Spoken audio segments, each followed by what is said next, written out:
തിരുവനന്തപുരം ജില്ലയിൽ vice president തെരഞ്ഞെടുപ്പ് പുരോഗമിക്കുമ്പോൾ അതിയന്നൂരും വിളപ്പിൽ ശാലയിലും ബി.ജെ.പി. വൈസ് പ്രസിഡന്റുമാരാണ്. അതിയന്നൂർ ഗ്രാമപഞ്ചായത്തിൽ നറുക്കെടുപ്പിലൂടെ വൈസ് പ്രസിഡന്റായി ബി.ജെ.പിയുടെ എ. ഷിബു തെരഞ്ഞെടുക്കപ്പെട്ടു. വിളപ്പിൽ പഞ്ചായത്തിൽ സി.എസ്. വിജയകുമാറും വൈസ് പ്രസിഡന്റായി എന്നുള്ള വിവരങ്ങളാണ് വരുന്നത്. പ്രജിത്ത് മോഹനിലേക്ക് പോകുന്നു.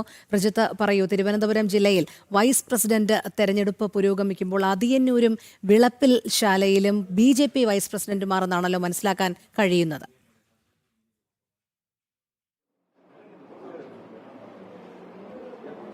ഈ അതിയന്നൂർ പഞ്ചായത്തിലും ഇപ്പോൾ വിളപ്പിൽ പഞ്ചായത്തിലും തെരഞ്ഞെടുപ്പിന്റെ ഏറ്റവും വലിയ അപ്ഡേറ്റ് പ്രകാരം ഒന്ന്, അതിയന്നൂർ ഗ്രാമപഞ്ചായത്തിൽ വൈസ് പ്രസിഡന്റ് സ്ഥാനം നറുക്കെടുപ്പിലൂടെ ബി.ജെ.പിയുടെ എ. ഷിബു സ്വന്തമാക്കിയിട്ടുണ്ട്. അതോടൊപ്പം നമ്മൾ ഇപ്പോഴുള്ളത് വിളപ്പിൽ പഞ്ചായത്തിലാണ്. ഇവിടെ വിളപ്പിൽ പഞ്ചായത്തിൽ എന്റെ സ്ഥാനാർത്ഥിയായിട്ടുള്ള സി.എസ്. വിജയകുമാർ വൈസ് പ്രസിഡന്റായി തിരഞ്ഞെടുക്കപ്പെട്ടു. രണ്ടാം റൗണ്ടിൽ 7-നെതിരെ 11 വോട്ടുകൾക്കാണ് അദ്ദേഹം വിജയിച്ചത്. അപ്പോൾ വിളപ്പിൽ പഞ്ചായത്തിൽ ഇപ്പോൾ ബി.ജെ.പിയുടെ പഞ്ചായത്ത് പ്രസിഡന്റും ഒപ്പം തന്നെ വൈസ് പ്രസിഡന്റും മറ്റ് അംഗങ്ങളുമുള്ള ദൃശ്യങ്ങളാണ് ഇപ്പോൾ നമ്മൾ തത്സമയം കണ്ടുകൊണ്ടിരിക്കുന്നത്. എന്തായാലും പലയിടങ്ങളിലും ഇപ്പോൾ നേരത്തെ തന്നെ ഉണ്ടായിട്ടുള്ള ബി.ജെ.പിക്ക് എൻ.ഡി.എക്ക് അനുകൂലമായിട്ടുള്ള ഫലങ്ങൾ അതേ രീതിയിൽ തന്നെ ആവർത്തിക്കുന്നതാണ് നമ്മൾ കാണുന്നത്. മറ്റൊരു പ്രധാനപ്പെട്ട കാര്യം, നേരത്തെ പാങ്ങോട് പഞ്ചായത്തുമായി ബന്ധപ്പെട്ട് വെൽഫെയർ പാർട്ടിയും എസ്.ഡി.പി.യും യു.ഡി.എഫിന് വോട്ട് ചെയ്യുന്ന പ്രശ്നമുണ്ടാകുന്നുണ്ടായിരുന്നു. അങ്ങനെ പ്രസിഡന്റ് രാജിവെച്ചപ്പോൾ വീണ്ടും വൈസ് പ്രസിഡന്റും സമാനമായ രീതിയിൽ വോട്ട് ചെയ്യുകയും അവിടെ വൈസ് പ്രസിഡന്റും യു.ഡി.എഫിന്റെ രാജിവെക്കുന്ന ഒരു സാഹചര്യം ഉണ്ടാകുന്നു. ഇപ്പോൾ നമ്മൾ ഉള്ള വിളപ്പിൽ പഞ്ചായത്തിലെ വൈസ് പ്രസിഡന്റ് സി.എസ്. വിജയകുമാറിനോടൊപ്പം നമുക്ക് ഒരു പ്രതികരണങ്ങൾ തേടാം. ഈ തെരഞ്ഞെടുപ്പിൽ ബി.ജെ.പി. ഒരു അധികാരത്തിലെത്തിയിരിക്കുകയാണ്. നേരത്തെ കാര്യമായ ഒരു ഇതിലേക്ക് നമുക്ക് പോകാൻ കഴിഞ്ഞില്ല. ഇനിയിപ്പോൾ പൂർണ്ണമായിട്ടും ഒരു അധികാരത്തിലേക്ക് എത്തുമ്പോൾ എന്തൊക്കെയായിരിക്കും വിളപ്പിൽ പഞ്ചായത്തുമായി ബന്ധപ്പെട്ടുള്ള ഒരു വികസന പദ്ധതികൾ അല്ലെങ്കിൽ പ്രതീക്ഷകൾ? നമ്മുടെ ഭാരതീയ ജനതാ പാർട്ടി സംബന്ധിച്ച് 1984 മുതലാണ് ഈ പഞ്ചായത്ത് തെരഞ്ഞെടുപ്പിൽ നേരിട്ടിട്ടുള്ളത്. 2000-ലാണ് നമുക്ക് 4 മെമ്പർമാരെ സൃഷ്ടിക്കാൻ കഴിഞ്ഞിട്ടുള്ളത്. പക്ഷെ അതിനുശേഷം നമ്മുടെ ഓരോ തെരഞ്ഞെടുപ്പിലും നമുക്ക് മെമ്പർമാരുടെ എണ്ണം വർദ്ധിപ്പിക്കാൻ സാധിച്ചു.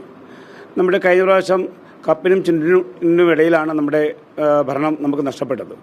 അതുകൊണ്ട് തന്നെ ഇപ്രാവശ്യം ഭാരതീയ ജനതാ പാർട്ടിയുടെ മുഴുവൻ പ്രവർത്തകരും ആത്മാർത്ഥമായി വളരെ കൃത്യനിഷ്ഠയോടുകൂടി അച്ചടക്കത്തോടുകൂടി ചിട്ടയോടുകൂടി പ്രവർത്തിച്ചതിൻ്റെ ഫലമായിട്ട് ബി.ജെ.പി. അധികാരത്തിലേറാൻ വിളപ്പിൽ ഗ്രാമപഞ്ചായത്തിൽ അധികാരത്തിലേറാൻ സാധിച്ചു.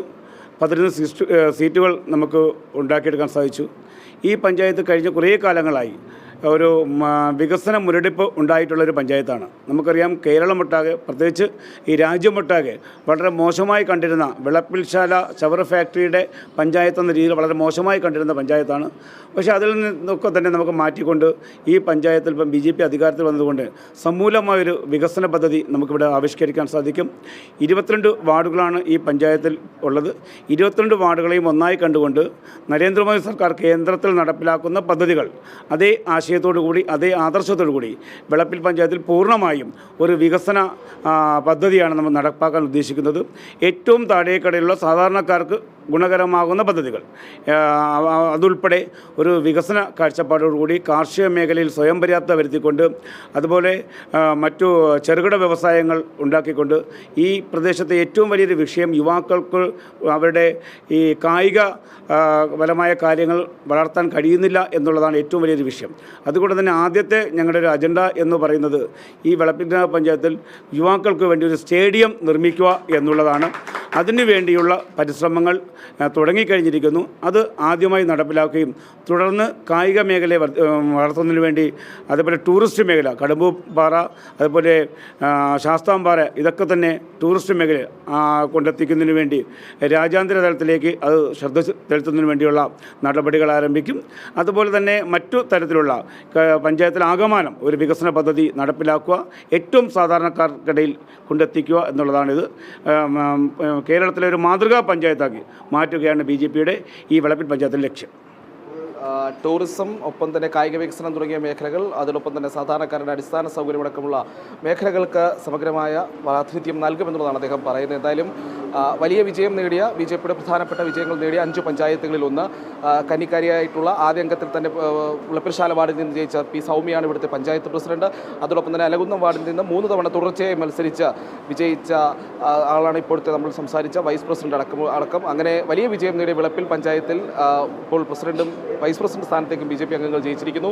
മറ്റിടങ്ങളിലും നമ്മൾ നേരത്തെ പറഞ്ഞതുപോലെ അതിയന്നൂരിൽ നറുക്കെടുപ്പാണ് നടന്നത് പ്രസിഡന്റ് വൈസ് പ്രസിഡന്റ് സ്ഥാനങ്ങളിലേക്ക്. അവിടെ 2 ഇടത്തും പക്ഷേ 2 സ്ഥാനങ്ങളിലേക്കും ബി.ജെ.പി. അംഗങ്ങൾ തന്നെ വിജയിച്ചു കയറുന്ന കാഴ്ച കണ്ടിരുന്നു.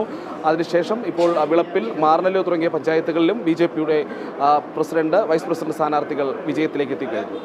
രോഹിണി. ശരി, പ്രജിത് മോഹനനാണ് വിവരങ്ങൾ നൽകിയത്.